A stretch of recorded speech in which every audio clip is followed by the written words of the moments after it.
Welcome into 4th and 5, presented by Ortho Arkansas, a company that has just been very gracious of being our title sponsor here this year. And once again, we just want to remind you, you got a knee, you got a back, you got a hip, you got a neck, anything when it comes to orthopedics, they got you covered. And they've been taking care of me personally since I've been in high school, and still my go-to spot when I need something. So always appreciate Ortho and everything they got going on. But now, Josh, we just have to talk about, we got a game coming up this weekend. Number 8 LSU making their way to Fayetteville. A night game, a readout. You got to be excited about this one. Oh, yeah, 6 p.m. This is be primetime television. I mean, there's nothing else that you would want in the Donald W. in Fayetteville. So Ooh. I know a lot of you guys are planning to come up this weekend. We're going to be out there. I hope that you guys get there early. Find us at the tailgate. DJ and I got some special stuff planned for the tailgate, and so I'm looking forward to it, man. I mean, you can't. You got to wait 14 days for this? I mean, yeah. One, we're fans. One, we're going to tailgate anyway, but we're going to give people opportunity to make some money and also get some swag, 4th and 5 swag at the same time. But, we're not going to waste any time. We know we've been on a bye week, and we're getting a little antsy, and we want to get to this game as soon as possible. So what we've done all week long is we've set you up as far as giving you in-depth analysis when it comes to our opponent. We've been really doing some film study. Grant Cook's going to talk here in just a second about the offensive and defensive lines from LSU. I've kind of talked about their quarterback a little bit earlier on in the week. But, Josh, you're going to talk about some guys who usually LSU puts out some of the best. I mean, look at their track record with what they've done with the receiving position at LSU. That's right. I mean, if you guys want to say that Arkansas is tight in you, and I know you want to say that, and hey, look, I'm on board with it too. But if you're going to say that, then you got to say LSU is wide receiver university, because the talent that they put out is absolutely incredible. And that's why in this week's breakdown, I'm going to dive deep into the wide receivers at LSU so that you guys know who's coming off of injury, who's already had success, and what Arkansas is up against this week. DJ, it's hard for me to think of a better year in recent past as far as the Arkansas defensive backs go for us to match up against LSU. That being said, LSU does have one of the best wide receiving corps year after year after year. All right, so let's go ahead and dive into a little bit about what we're up against this season. Let's start off with injuries. We've got two guys that are probable. Maybe they might be back for this game against Arkansas in C.J. Daniels and Chris Hilton. C.J. Daniels is actually a guy that I'm most concerned about. He's a Liberty guy. He transferred into LSU. He had over 1,000 yards receiving last season. So he's a guy that can come in and make plays and put up big numbers. The other guys that you really need to focus on that are currently playing right now is Kyron Lacey and Aaron Anderson. Kyron Lacey currently has 463 yards, 6 TDs, and the guy is averaging 15 yards per catch. So he's no joke. And you've heard the term that dynamite comes in small packages. Well, that's Aaron Anderson. He's got 450 yards this season, a handful of TDs, and he's also averaging about 15 yards per catch. These are the two guys that I really want to focus on, so let's go ahead and dive into some plays. All right, check out Aaron Anderson right here on the hash, bottom of the screen. When I said dynamite comes in small packages, I meant it. Look, what I love the most about him is that he's so fast. I mean, he's a short guy. He's 5'8", 170 pounds max. But he's quick. He's super quick. So go ahead and watch him come off the ball here. Ole Miss defender. He's just squaring him up. He's running right at his hips, which is exactly what you want to do. He has no clue. Is he going left? Is he going right? But that's what you want to do. You want to square their hips up. That way they can't anticipate exactly which way you're going to cut, and you break them off last second. You don't want to press them too far into them because you still want to play. You still want to have a little bit of separation on this route, but you just want to make sure that you've stemmed the route into his hips, you've squared him up so that you can break it off, and the quarterback and receiver here have perfect timing. Puts the ball in there, and again, Anderson goes up and makes a catch. It doesn't matter if the ball's behind him. He's able to go up in the air, rotate his hips, come down awkwardly, still be able to get the first down. He's quick. He's going to be a problem for our DBs and linebackers all day. You don't want to give this guy too much space, because with too much space, he's going to create separation as is. All right, sticking with Aaron Anderson, let's go ahead and take a look at another play. We've got fourth quarter, 4th and 5, 32 seconds left. LSU's trying to drive in. We're going to send a guy in motion. Listen, all we're really doing is trying to figure out with that motion is what kind of defense they're in. We have those two high safeties up there, so they're in some sort of variation of a man cover two with those two high safeties. And what does DJ always say? If you got those two high safeties in a zone coverage, then you know they've got to cover each side of the field, so that middle is wide open, and Aaron Anderson is just absolutely too fast. He's going to blow past the coverage, split those safeties down the middle, beat his man. It's a problem every. All right, guys, the next player that we're going to look at is Kyron Lacy. Very, very smart receiver for LSU. He's not built the same way as Aaron Anderson is, but he plays extremely smart. So let's take a look at this. First thing that stands out to me when I watch this play is that Lacy knows the down and distance. USC's defenders are way too far off the ball for it to be 4th and 2. You've got guys that are very quick, a lot of space there. If I'm LSU, I'm almost running a quick route just to give the ball in space to Lacy and let him go get it. But I love the way he breaks off this route. Lacy just comes off, gives it 2 hard steps, plants his feet. Great awareness, knowing where he's at on the field, and he catches an easy ball. Easy first down. But look, great awareness by Kyron. You can tell the quarterback, receiver, they're on the same page. They're really in tune, and they can do this often. So for Arkansas's defense, it's going to be really important that we play press coverage in the same way that we played against Tennessee, because in these situations, it matters. 4th and 2 matters. Playing press coverage, not giving up easy first downs matters. However, I do think LSU has better wide receivers than Tennessee. Let's take another look at another play. All right, let's take a look at another play here. We've got 2nd down and 10, first quarter, 4 minutes and 41 seconds. But, hey, look, it's a crucial situation because you're inside the 5. Kyron Lacy's going to be right outside the hash at the bottom of the screen. I think they like to put him in this kind of inside receiver slot type position because he's just smart. You give him a lot of field to play with. He knows how to sit in the zone. It's almost like he knows the defense before they're even at. But, hey, look, perfect play call here. And, look, again, another great point for the viewers out here. Remember when DJ says when you see those 2 high safeties, what's their responsibility? Each one of them has to cover both sides of the field. So what do you end up with? A lot of space in the middle. See, I like what he does right here because he comes off the ball and attacks that safety, knowing that he's going to plant and come inside. Safety's got to give a little ground with that because you don't want to get beat over the top, obviously, but he squares up that safety's hips, plants inside, lots of space to work with. Again, smart receiver, smart play call, smart route with a lot of athleticism. DJ, this is a guy that we're going to have to deal with all game long this Saturday, not to mention a lot of the other talent at the wide receiver position. So extremely excited to see how Coach Travis Williams has us prepared on the defensive side of the ball, because it's a matchup that I think we're going to remember for a long time, just as we do all the other LSU games. All right, so DJ, look, man, the talent is all over the board. They've got freshmen, they've got sophomores, they've got guys that have transferred in. They've got a couple guys that are coming off of injuries. T. Will at Arkansas has established the defense as being a defense that can play with some high-powered offenses. I think that the biggest thing that we're going to have to see this week is, can that defense continue to show up week after week? We've had a bye week to prepare for this, but LSU is different when it comes to wide receivers.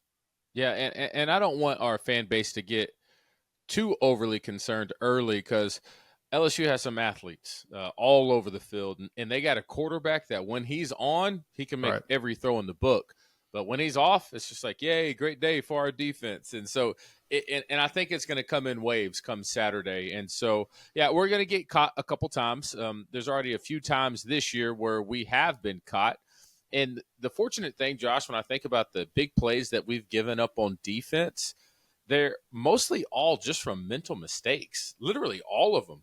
When we're locked in and we're not making mental mistakes and being out of place and making bad reads and just some stuff that we don't understand, eyes in the backfield, outside of that, there's really not a lot that's been done to our secondary. So that has to be promising. And we faced some talent at the receiving position. Number 80 for Oklahoma State, he was a good receiver. Mm-hmm. Hey, look, Tennessee's put that's Tennessee that's was the only one that's popping off my Tennessee, head. I can't think of anybody. Yeah, Tennessee was one of the best offenses in the country. So I mean, look, if you can't think of anybody's name, you have to give them credit. They were one of the best offenses for a reason. So we've been tested. We've been, and you know what? I talked about this in that match, or the defensive breakdown with Matt Harris. As I asked him, I said, would you go in a man-to-man situation here on a 3rd and 7? Or, would you go into a zone? Because it's new for me, at least, to see Arkansas in these high pressure situations going to man way more often. And he said, he's like, yeah, you do if you want to win. And so and that's a whole different level of confidence in our defensive backs that I'm happy to see that we obviously haven't had for a few years, to say the least. Yeah, speaking of Matt Harris, man, that was awesome Tuesday. Yeah. Love Matt. Yeah. He's going to be a great addition to what we're going to do here for the rest of the year. And I will also say this too. I know a lot of companies are trying to, get their brand out there. That segment now with Matt Harris is going to be open for sponsorship. So if you're interested in that, it's going to be every Tuesday, and it's going to be some really good content. Just reach out to us on Instagram or the email that's attached to the YouTube page. But moving forward, we talked about the receivers, the running backs, they really haven't had a huge rushing attack this year. Usually LSU does produce some good backs, not so much this year.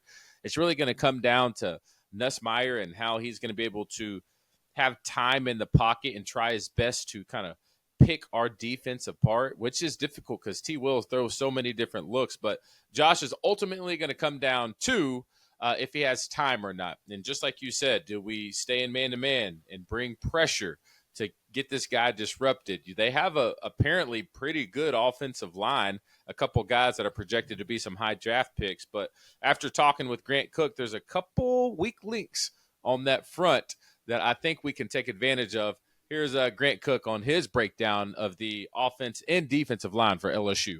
All right, welcome in Grant Cook with our Let Grant Cook segment, sponsored by our new sponsor for this, DDK Forestry and Real Estate. And Grant, I'll tell you, when I made the little graphic of you as a little lumberjack, they really liked that. People had some really good feedback from that, and I felt like that was a little you. So I'm going to have fun with this every time, and I'm going to try to do this for all of our sponsors for segments. What do you want me to try to do with you this time when it comes to DDK Forestry and Real Estate? Make it tricky, make it fun. What do you think?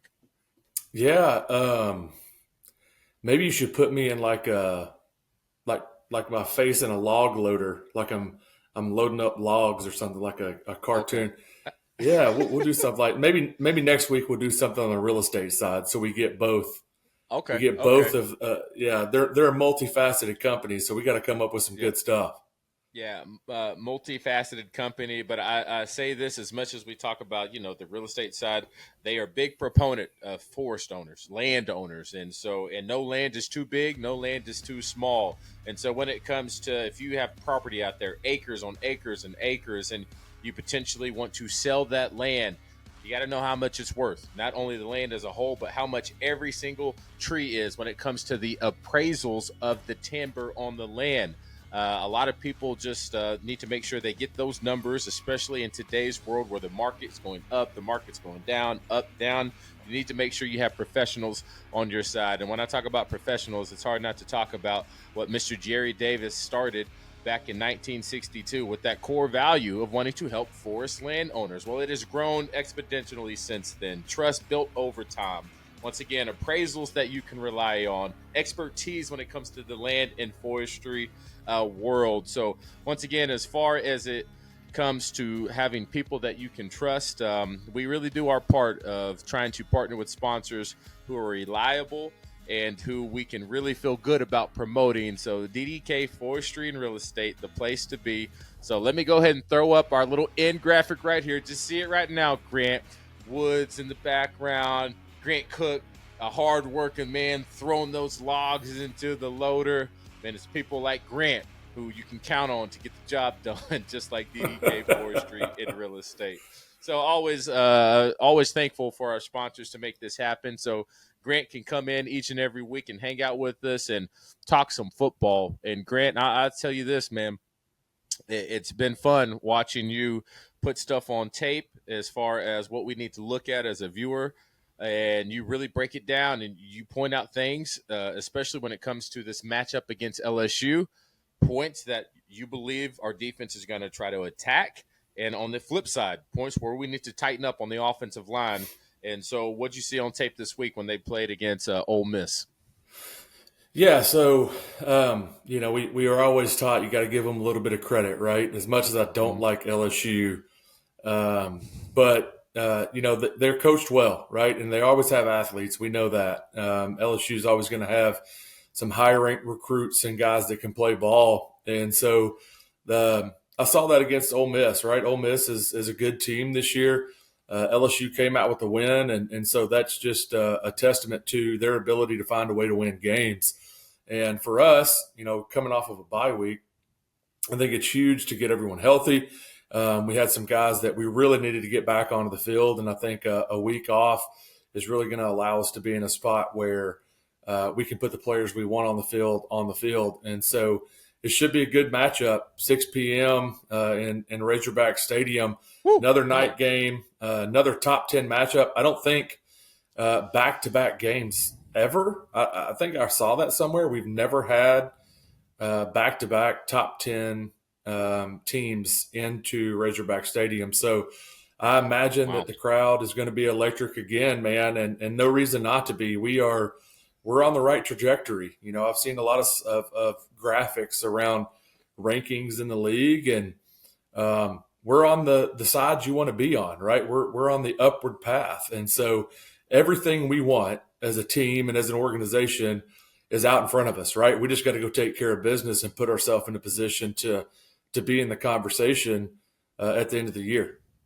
And it would start with this game. Somebody said earlier, there's no reason why Ole Miss should be ranked 19th and Arkansas is not in top 25. And it'd be hard to argue that point. The only thing is Ole Miss just started much higher. That's the only reason that has happened. But take that out. I mean, yeah, we're right up there with some top-ranked teams in the country, and that's pretty impressive to say because not a lot of people, this guy included, would have said that would be a conversation leading into this LSU matchup. And so, like I said, what we've seen on tape from week one, Grant, all fixable things.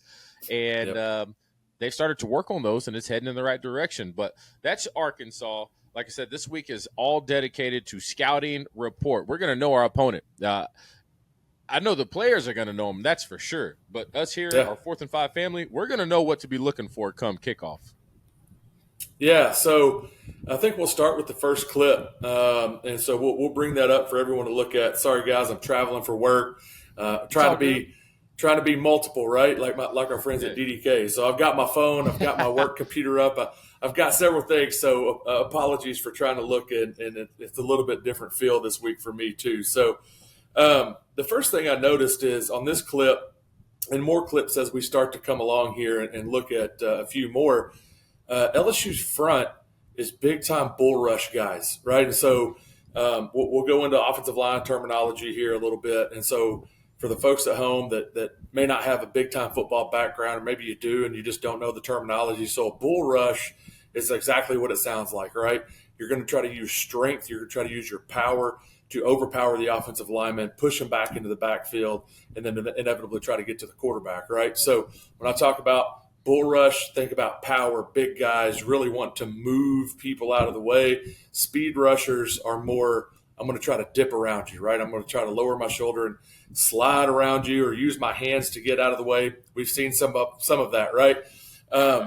So for us, I think that a bull rushing type of defensive line is more advantageous to the guys that we have on. We have some really big guys up front, right?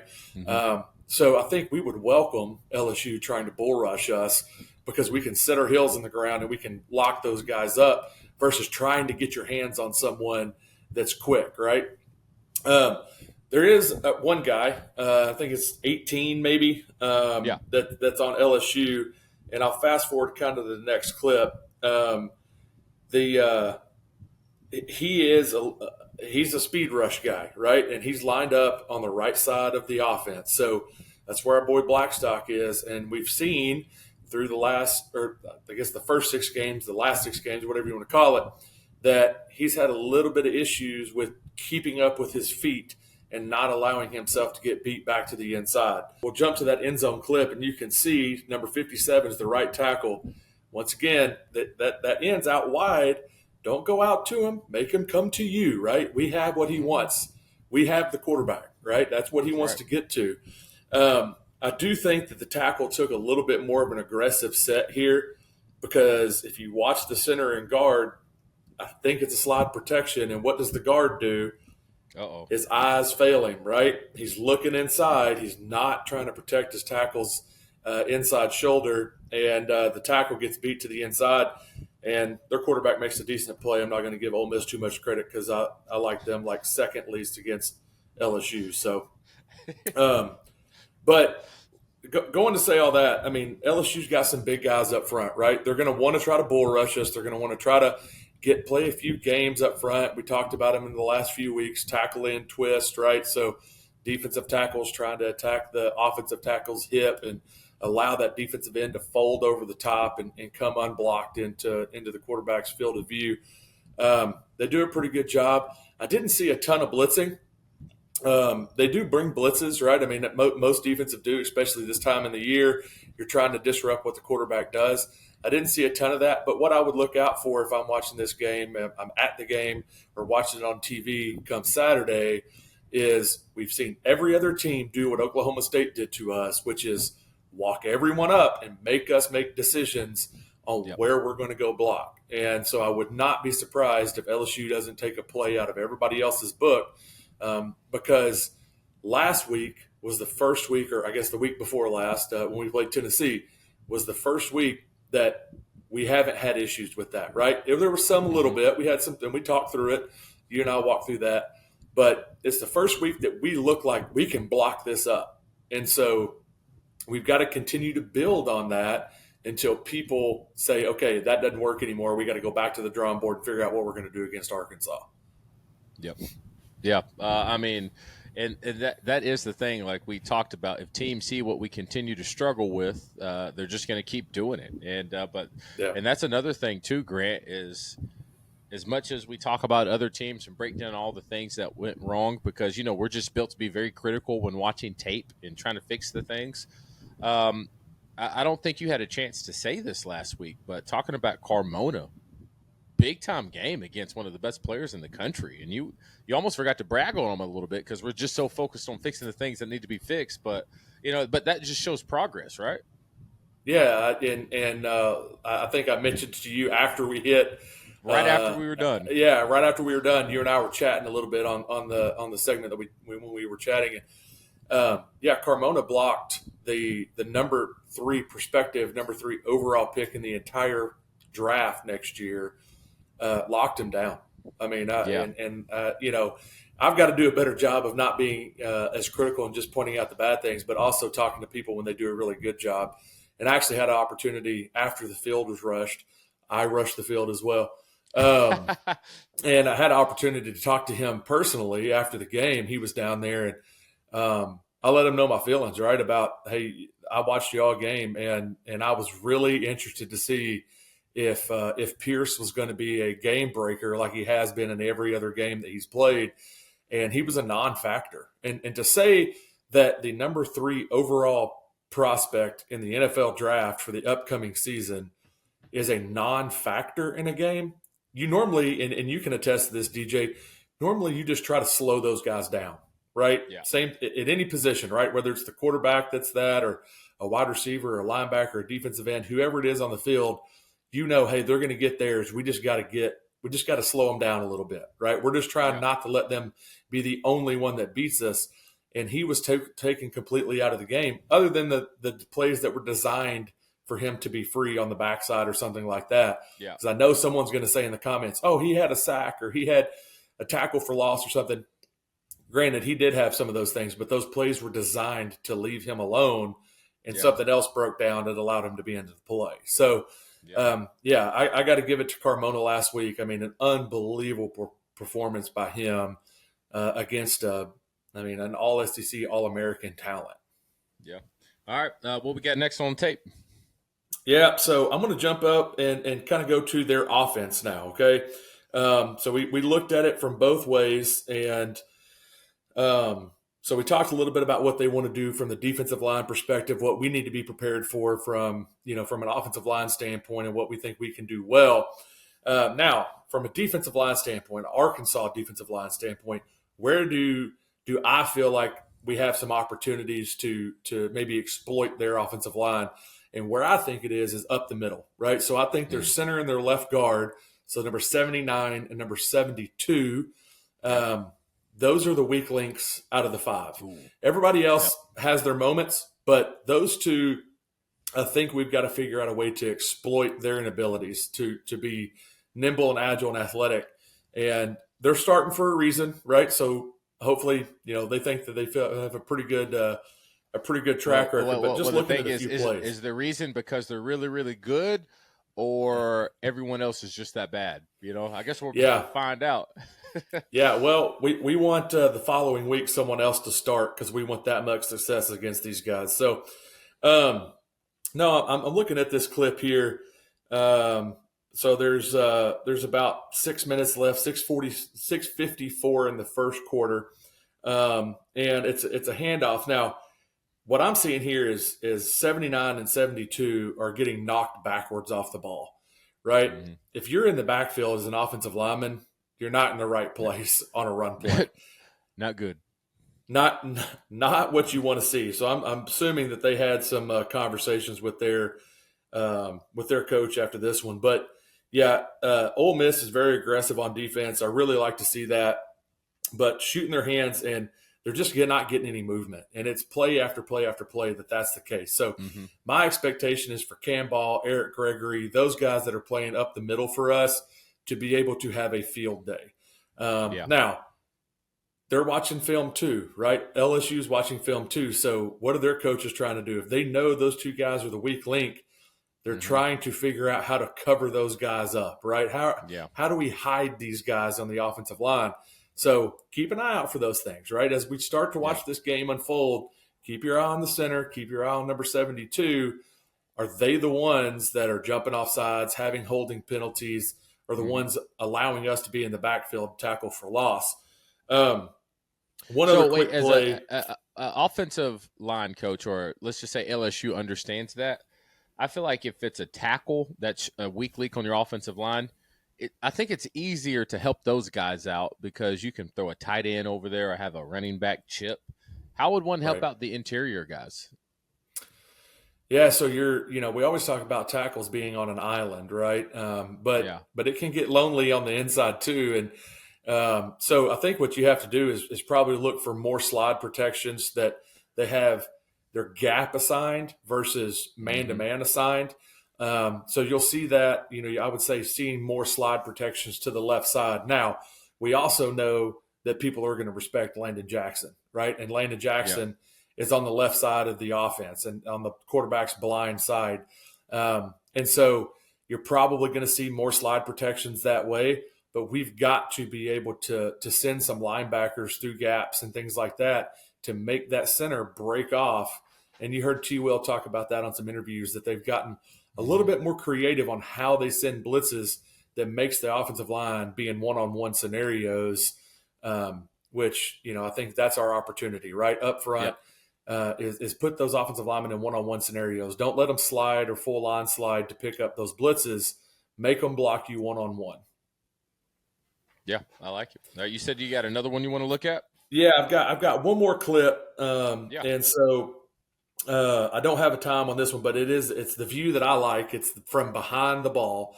And so that's how we watch film forever. We never watch what we call the field view, which is what you would watch on TV. We always watch the end zone clip so you can see everything you did right or everything you did wrong. And usually, that's how the coaches catch it. Hey, how about this? If you had the option to watch a full game from end zone clip, if they had like a channel designated just for people who like to watch offense and defensive line, would you watch a game that way, or would you prefer the field view? Yeah, 100%. Like, if it was a subscription, if it was a subscription service, I'm paying it monthly. Like, I'm taking, I love it. Cool. That's why I sit in the north end zone, man. I like to see all that view back there. So, but on this clip, it's the end zone view, and in this center, number 79, right? We just sat here and talked about him. He's got a shade on him, right? And this guy puts a move on him. The back comes to try to chip, and he chips the defensive lineman, and 79 still gets beat and causes a pressure, and could have been a pick, could have been a fumble.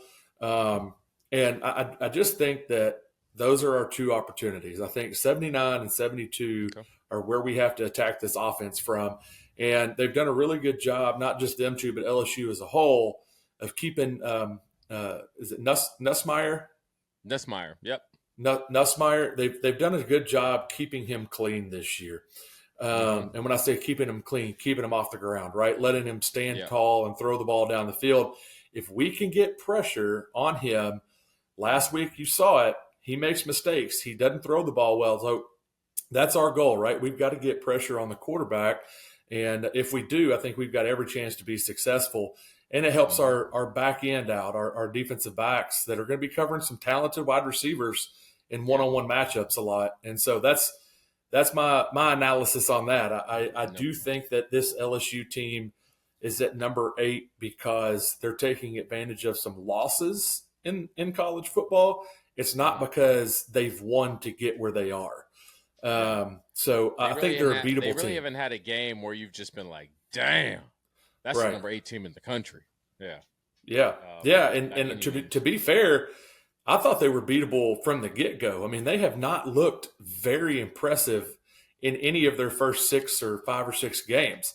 No. And so we have every opportunity. Like I said, 6 p.m. game, red out. You know the place is going to be electric again. Night game, we feel as a fan base, we're on the come up, right? The team's where we need them to be. I just hope that they're taking it as serious as the fan base is at practice this week, which in some conversation, I know that the team's extremely locked in. They're very focused on knowing everything's out in front of them that they want to go achieve this year. And we just got to go do it. We just got to go put a product on the field. Yeah, Grant, I think you nailed it on the head. You bring pressure on this guy, that's when you're going to get your opportunities. But if you let him sit back there in that pocket, he can sling it. For sure. I got to ask you, this is from a viewer. They wanted to ask you this, Grant. They talked about number 4, defensive lineman from LSU. They're referring to Swinson, I believe is his name. They said he's a dog, and it can cause a lot of issues for O-linemen. And he says he wants to know if Grant could let us know if they would make some changes to account for this guy to maybe give him, some help and make sure he doesn't cause or disrupt the pocket. And Grant, you could probably attest to this. We know this. Usually one team always has one guy. And if I know this for sure, the game plan is not, hey, if he lines up on our right side of the line of scrimmage, black stock, good luck. Just handle it one-on-one. They're going to do something about that. Yeah, I think so, right? And so, like I said, we've broken down a few plays here, but this coaching staff and the offensive line and the rest of the position groups are going through every single game that LSU's played and putting these clips together to show what these guys do, right? DJ and I would go home and watch film as well and understand what our one-on-one matchups would be. What do they like to do? Do they like to spin? Do they like to use a rip move? All these different things that the defensive lineman likes to do. So they're watching number 4, right? If that's their guy, if that's the guy that they turn to when they need a big play, then we're going to account for him, right? There's going to be some sort of either chip or, like to DJ's point, leaving a tight end in protection to chip before he releases, or a gray type protection where he may stay in and just assist in the block altogether. But as the game goes on and we get a feel for what they're trying to do defensively, you can see some of that start to go away, right? We may take the back out of protection and put him into a route. But if it's vice versa, where number 4, if that's their guy is really causing some problems, then we're probably going to push all the slide protections his way, right? Really make sure that we have accounted for him in every way we can. So yes, to answer your question, I do think that they've noted that he is the person we need to keep an eye on, and we're not just going to let him run free, right? We're going to make sure that he's accounted for. Yeah, back in the day, we would have been like, all right, we're going to start chop blocking him and make him make a business decision. Yeah, that was the approach. Yeah, usually first play of the game, if a team was known to have some really badass pass rushers, we'd run a little play called quick rip, and that was a full offensive line cut block everyone that's in the box. And I mean, that's like first play of the game, get the ball in Joe Adams' hand and send him out into space. And then from that point on, people had to decide whether they wanted to play in the NFL or if this wanted to be their last game. So it slowed the pass rush down a little bit. It made them play a little bit more cautiously. Let's just say that. Yeah, because you don't want to come off the ball too fast, knowing that this 350-pound man in front of you is willing to cut your legs right out from underneath you. So, oh man, Grant, always a pleasure. Viewers, you know who to look for now. We found our guys we're getting after, and teams do that all the time. We used to do that by watching tape, and I remember we played against South Carolina. We saw they had a defensive end we weren't too worried about. And the very first play, I remember walking up to the line with DeMarcus Love, and it was a eat block. Eat is tight end and tackle blocked together. This defensive lineman up to a linebacker, and we see the defensive lineman, and he's a little bit smaller guy. And DeMarcus Love was like, "Oh, bro, hey, DJ, let him know we coming right." He went and talked to him. He said, "Bro, we finna eat you up right now." I mean, it's just mind games too. Mind games too. It's fun. Grant, always appreciate you, and DDK, Forestry and Real Estate, always appreciate y'all. Make sure you go to their websites, check out all their information that we are going to start linking to our page as well for all your needs. Grant, have a good one, man, and always appreciate you. Yeah, man. Thanks for having me, and looking forward to this weekend. All right, let's get it. Go Hogs. Yeah, there he goes, Chef Grant, just cooking it up as always, man.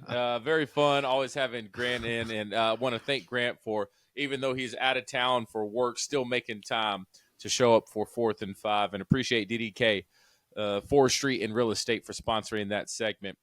Josh, but, the things there, it's promising because they're, even though they seem good on paper, I think our strength matches up well against what they're not great at. And that's the first time I think we've seen that this year. So offensive line, as Grant mentioned, I'd much rather deal with people who are more bull rushers, because he said, we're bigger and we can kind of anchor down and hold that. I'd much rather have that than an extremely fast guy on the outside, which Blackstock sometimes has trouble trying to block. And to flip things with the way Eric Gregory and Cam Ball played last week, just menace in the middle of that offensive line and playing that D tackle position great. It's going to be looking good, and a big momentum shift. And speaking of momentum shift, Josh, I mean, I'll be the first one to say, would I think we'd be in the position we're in right now at the beginning of the season? No.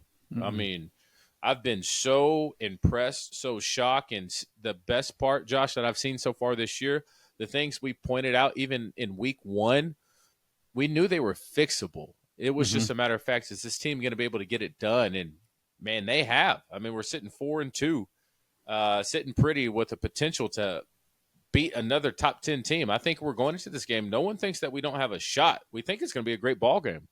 You know what I was thinking about when we were talking about playing LSU was all of the LSU games that have happened since, as far as I can remember. My memory picks up in the early 2000s, and it has always been a game. I don't care about records. I don't care about what was projected. I don't care if it's in Little Rock, if it's in Louisiana, if it's in Fayetteville. It does not matter.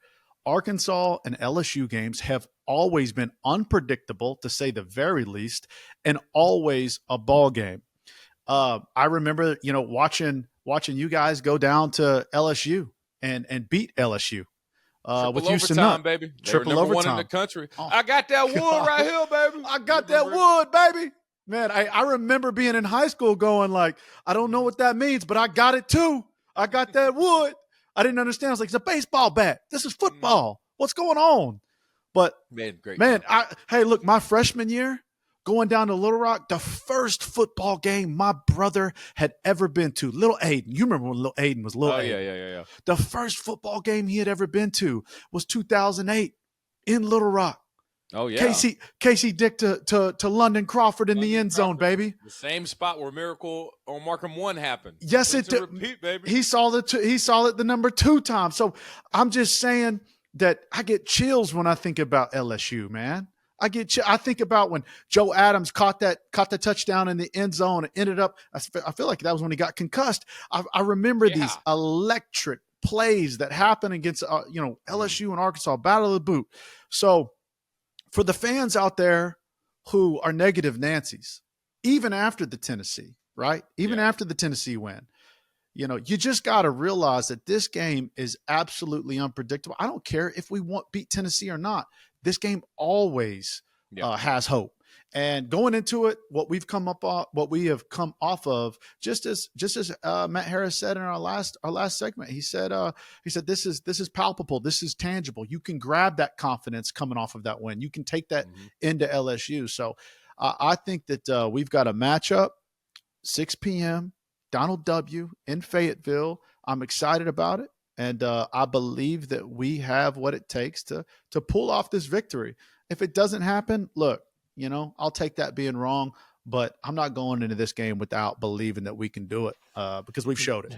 No, I would say what this team's done so far with that, Josh, is we have been consistent this year. It's been a long since we've been consistent, a long time. Sometimes we'd be playing like one of the best teams in the country, and then sometimes it looks like we don't belong in the SEC at all. Right. But we have consistently been in every single one of these games, and it's been competitive. And so I would be shocked if it's one of those PTSD moments from last year where everybody's on a high, then we just get drugged by like 30 points. I would be shocked if that happened. But if it does happen, that means that Monday breakdown is going to be eventful. So stick around for that if that's absolutely. But I hope that's not the case at all. But I will say this. I want people right now to do a timestamp on this YouTube video and then add a comment to it. We talked about the LSU game. Do you want it to go back to the day after Thanksgiving? I vote yes. I love that day after Thanksgiving LSU game. That was the money spot. Now it's the Missouri game. But I think there was something about that last game of the year in conference play. Records, like you said, Josh, they just didn't matter when it came to the game. Everything was thrown out the window. It didn't matter if they were 1 or we were 1. Hell, 1 year they were 1 and we were 3. It didn't matter. It was just always a game. So I'd love to get our viewers' comments. All you have to do is timestamp this little area and just say yay or nay for that game being back on Thanksgiving Day. Hell, you can comment more if you'd want.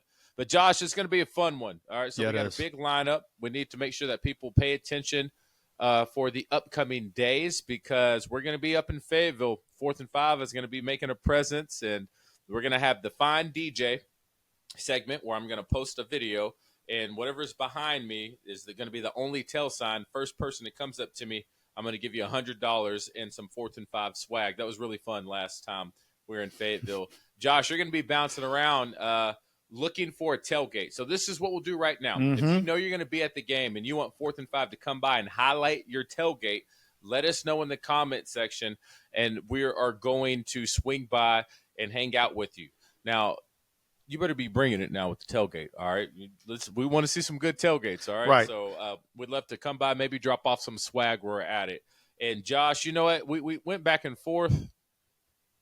I think we do need to go ahead and bring our halftime report back. So halftime will be – I've been wanting to do that. Yeah, I know. I've been missing it. About it. I've got so much stuff to say at halftime, and you just you know what the problem is, guys? DJ doesn't want to walk down from the press box. He's up there eating on Slim Chickens and all different types of little treats in the press box. I just got a lot going on during I keep forgetting. I got 14 other jobs all going on at the same time. But you're right. I think it'd be good to do a halftime update. I'm thinking platform, most likely that would be on, what would you say, Twitter? Oh, yeah. Yeah, let's go Twitter. We can put it up on Twitter and Facebook. We can post to both. I'll be in charge of that, but we'll go halftime report, Twitter, Facebook, and even those pre-game tailgate appearances. We'll throw those on social medias too. So if you will comment, let us know where you're at when we come and film. I'll get Facebook and stuff so that we can share that on y'all's Facebook pages as well. Yeah, and we'll try to see if we can get that up on YouTube as well. Try to get as many platforms as possible. But after the game, with the game with so much emotion, stay tuned and make sure you follow us. We're going to have our post-game up reactions. That'll be right after the game. And Josh is going to be out and about getting fan reaction. Now, the thing is, win or lose, that's going to be some good content. All right, so make sure y'all stick around with that. Man, the thing is, whenever I have to go get fan reaction, let's talk to him, Josh. Talk to him. When I got to go get fan reaction after a loss, guys, you want to imagine or win. But think about it after a loss. If it's a loss, think about it. I'm walking up to these guys and I got a mic and I'm like, hey, you want to go on, let's go on 4th and 5, talk about your opinion. If I need to come up with an entire segment that's just the outtakes from people telling me to get lost when I have to do that. But when it's a win, hey, everybody wants to get on camera. It's hard to get the opposing team on camera. So I need to figure out a couple tactics to, kind of warm those guys up when they lose and they have to walk out of Donald W with a loss. They don't want to talk to us too much. Hey, what I've learned though, these Razorback fans are invested now. So I'd love to get them right after the game. Quick emotions, and some of them, if you catch the right one, Josh, they're just like, I'm gonna tell you what, third quarter, I think the defense, I think that's fun. However, if you do see us out there with the 4th and 5 mic flag, you see Josh or myself, and we end up interviewing, can you make our day a little bit easier and try not to cuss as much, because it's very difficult to bleep out all those cuss words. We get the emotions are running high. Just kind of makes our day a little bit easier, right? If Sam Pittman doesn't say it, then don't say that word, right? So you can say all Sam Pittman's words, but if he don't say those words, then let's just leave those words out. He does say turn that damn jukebox on. And I feel like that's right. You can say that one. Yeah. There you go. All right, it's been fun. Like I said, a big lineup, and once again, a lot of things are starting to grow here at 4th and 5. And Josh, I think I speak for both of us when we say we really appreciate it. Absolutely, and we really do mean that. And we're going to keep this content coming and keep it rolling as long as y'all, I guess, like it. Right. Even if you don't like it, we're probably still going to do it anyway because we like it. All right. Josh, sounds good, man. I'll see you this weekend. All right. Yeah, absolutely. Appreciate it. Yep. Y'all watching 4th and 5.